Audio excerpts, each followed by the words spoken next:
పేదల కడుపు నింపే రేషన్ బియ్యాన్ని గత వైఎస్ఆర్సీపీ ప్రభుత్వ హయాంలో ప్రభుత్వ పెద్దల నుంచి గల్లీ లీడర్ వరకు రేషన్ మాఫియా డాన్లుగా మారి అక్రమంగా ఎగుమతులు చేసి కోట్లాది రూపాయలు కొలగొట్టారు. ఈ క్రమంలో ప్రభుత్వం మారే వరకు వైసీపీ నాయకులు రేషన్ మాఫియాకి డాన్లుగా చెలామణి అయ్యారు.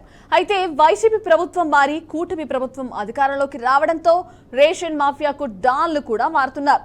ప్రస్తుతం కూటమి ప్రభుత్వం అధికారంలో ఉండడంతో అక్రమ రేషన్ మాఫియాకి కూటమి నాయకులు డాన్లులా మారారు. ప్రభుత్వం మారడంతో ఎమ్మెల్యేల అనుచరులే రేషన్ మాఫియాకి డాన్లుగా మారారు. నియోజకవర్గాల్లో ఓ రేటు ఫిక్స్ చేసి అక్రమంగా వ్యాపారం చేసుకునేందుకు ఎమ్మెల్యేలే పాతపాడు రంగా, యార్లగడ్డ వెంకట్రావు అనుచరుడు రాంవరపాడు రమేష్ ఇలా ఒక్కొక్క ఏరియాలో ఒక్కొక్కరు రేషన్ మాఫియా డాన్లుగా వ్యవహరిస్తున్నారనే ఆరోపణలు కూడా వినిపిస్తున్నాయి. వీరంతా కూడా ఏ ప్రభుత్వం అధికారంలోకి వస్తే ఆ ఎమ్మెల్యేలను ప్రసన్నం చేసుకుని రేషన్ మాఫియా దందాకు తెరతీస్తారనే స్థానికులు చెప్తున్నారు.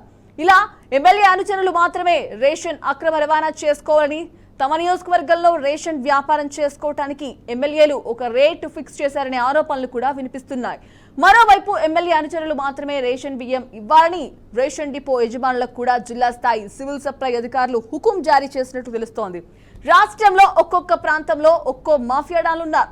వీరు ఏళ్ల తరబడి రేషన్ బియ్యాన్ని అక్రమ మార్గంలో తరలిస్తున్నారు. ఉదాహరణకు తెలంగాణ సరిహద్దు ప్రాంతం జగ్గయ్యపేట నియోజకవర్గ స్థాయిలో రేషన్ మాఫియా డాన్ పసుపుల నరసింహారావు.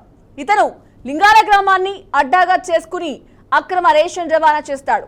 ఇతను ఏ ప్రభుత్వం అధికారంలో ఉంటే ఆ ఎమ్మెల్యేకి ముడుపులు చెల్లించి రేషన్ దందా చేస్తాడు. ఇక ఈ అక్రమ రేషన్ వ్యాపారం దాదాపు 2 దశాబ్దాలుగా చేస్తున్నా మామూళ్ల మత్తులో సివిల్ సప్లై అధికారులు గాని, పోలీసులు కానీ, మీడియా ప్రతినిధులు గాని అటువైపు కన్నెత్తి కూడా చూడరు. నందిగామ దగ్గర జయంతి గ్రామంలో కూడా ఇదే పరిస్థితి.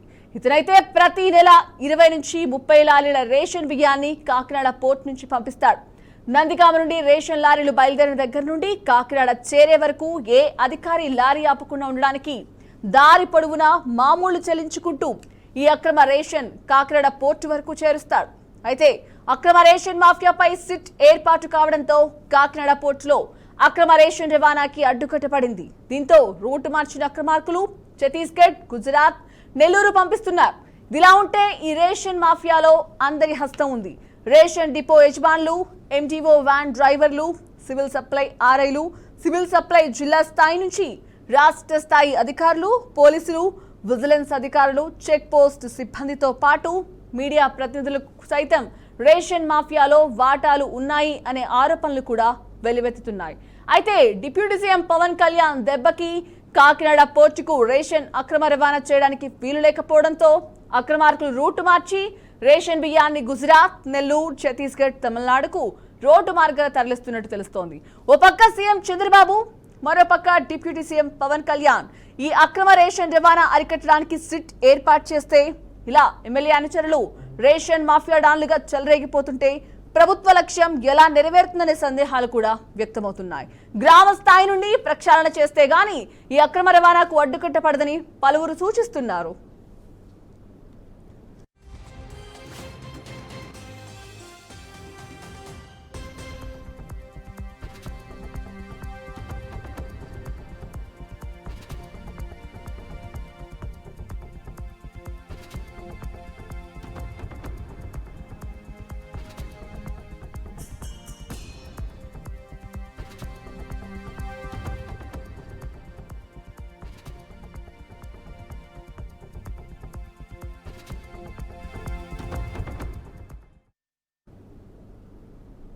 రైట్, ఇదే విషయానికి సంబంధించి మరిన్ని అప్డేట్స్ మా కరెస్పాండెంట్ సాంబశివరావు అందిస్తారు. సాంబశివరావు చెప్పండి, ఈ రేషన్ మాఫియా చాప కింద నీళ్ళ స్టిల్ ఇప్పటికీ విస్తరిస్తోంది. సో కాకినాడ పోర్టుకి తీసుకెళ్లే వీలు లేకపోవడంతో దారి మళ్లించి వేరే మార్గాల ద్వారా ఈ రేషన్ మాఫియా జరుగుతోందని తెలుస్తోంది. ఈ సంబంధించిన దగ్గర తాజా అప్డేట్స్ ఏంటి?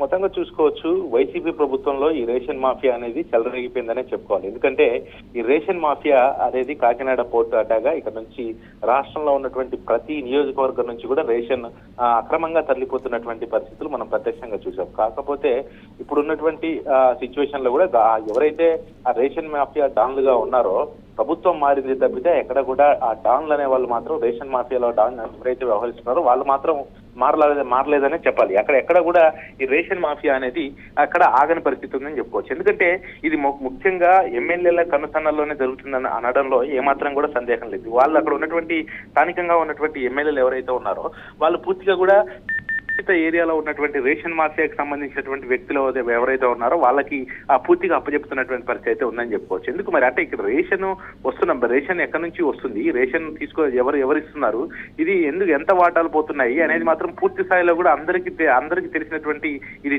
జగమెరిగిన సత్యం అని చెప్పుకోవచ్చు. ఎందుకంటే నిన్న పవన్ కళ్యాణ్ చూడొచ్చు మనకి అక్కడ కాకినాడ పోర్టులో పూర్తిగా అక్కడ 640 టన్నుల రేషన్ బియ్యాన్ని పట్టుకున్నారు. ఆ తర్వాత అక్కడ జరిగినటువంటి సిచ్యుయేషన్ కావచ్చు, ఆ రేషన్ మాఫియాకి సంబంధించినటువంటి అంశాలన్నీ కూడా వెల్లడించారు. దానికి తోడుగా ప్రస్తుతం ఇప్పుడు ఎవరైతే నాదెండ్ల మనోహర్ ఉన్నారో, నాదెండ్ల మనోహర్ ప్రస్తుతం సివిల్ సప్లై మినిస్టర్ గా ఉన్నారు. ఆయన చాలా సార్లు కూడా దాన్ని అడ్డుకట్ట వేసే ప్రయత్నం చేసినా కూడా ఎక్కడ కూడా ఆగని పరిస్థితి ఉందని చెప్పుకోవచ్చు. ఎందుకంటే ఇప్పుడు కాకినాడ పోర్టు దాకా రేషన్ వెళ్తుందంటే దానికి ఖచ్చితంగా నియోజకవర్గాల నుంచి వెళ్తుంది. ప్రతి నియోజకవర్గంలో దాన్ని అడ్డుకట్ట వేయడానికి అధికారులు ఉన్నారు, సంబంధిత నాయకులు ఉన్నారు.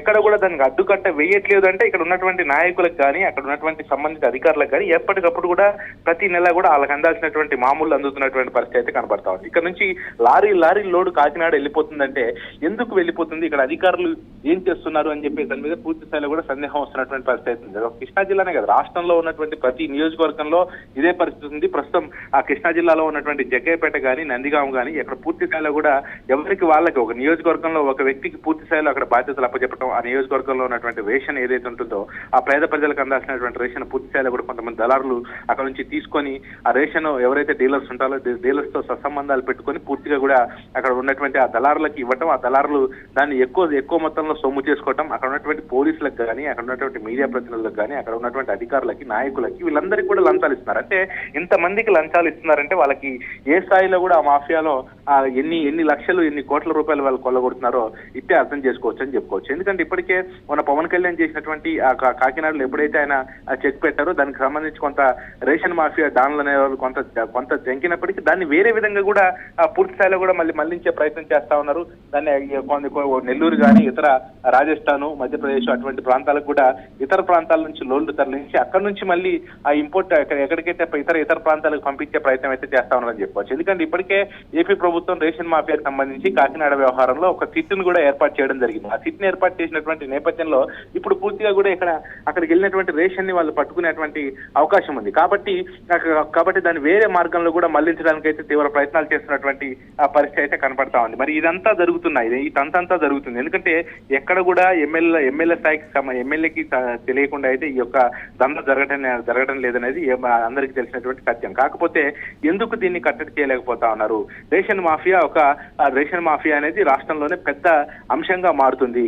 రేషన్ మాఫియా ఎందుకంటే పేదవాడికి ఒక 5 రూపాయలకి కేజీ బియ్యం ఇచ్చే పరిస్థితిలో ఉన్నప్పుడు, రూపాయి కేజీ బియ్యం ఇచ్చే పరిస్థితిలో ఉన్నప్పుడు ఆ బియ్యాన్ని రూపాయికి వచ్చేటువంటి బియ్యాన్ని వాళ్ళు 10 రూపాయలకు చేసేసుకుని దాన్ని కొన్ని లక్షల రూపాయలు గడిస్తున్నటువంటి పరిస్థితి కనబడుతుంది. అట్లా అందరు కలిసి చేసింది అనేది కొన్ని కోట్ల రూపాయలనే చెప్పుకోవాలి. మొత్తంగా లోలు వెళ్తున్నటువంటి పరిస్థితి. కృష్ణా జిల్లాలో ఉన్న జగ్గయ్యపేట కావచ్చు, అటు మచిలీపట్నం కావచ్చు, ఇటు నందిగామ కావచ్చు, ఈ ప్రాంతాలన్నిటి నుంచి కూడా తరలిపోతున్నటువంటి పరిస్థితిని మనం ప్రత్యక్షంగా చూస్తా ఉన్నాం. కొన్ని చోట్ల నామమాత్రపు దాడులు చేయడం, ఏదో చిన్న వెహికల్ పట్టుకోవటం, ఏదో పట్టుకున్నాం కదా రేషన్ మాఫియాని అడ్డుకట్ట వేస్తున్నాం అని చెప్పేసి ఏదో ప్రజల్ని నమ్మించే ప్రయత్నం అయితే చేస్తా ఉన్నారు. కానీ ఇది ఎందుకంటే వైసీపీ ప్రభుత్వంలో విపరీతంగా జరిగింది, దాన్ని అడ్డుకట్ట వేయాల్సినటువంటి ప్రస్తుతం కూటమి ప్రభుత్వంలో కూడా అదే పరిస్థితి నెలకొంది.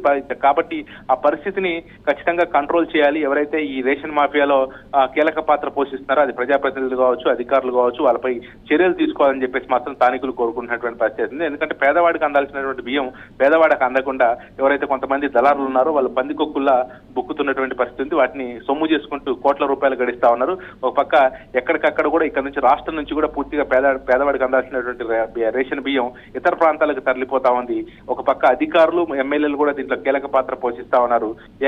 ప్రతి నియోజకవర్గంలో ఉన్నటువంటి ఎమ్మెల్యే ప్రతి ఒక్క వ్యక్తికి ఆ భాగాలుగా విభజించి కేటాయించి ఒక దాంట్లో ఉన్నటువంటి వాటాలను కూడా వాళ్ళు పొందుతున్నారనే ఆరోపణలు అయితే తీవ్ర స్థాయిలో వినిపిస్తున్నాయి. మరి ఇప్పటికైనా ఈ ప్రభుత్వం దీనిపై దృష్టి పెట్టి ఖచ్చితంగా చర్యలు తీసుకోవాల్సిన అవసరం అయితే కనబడతా ఉంది. Sanjana, great, thank you Sambasivarao.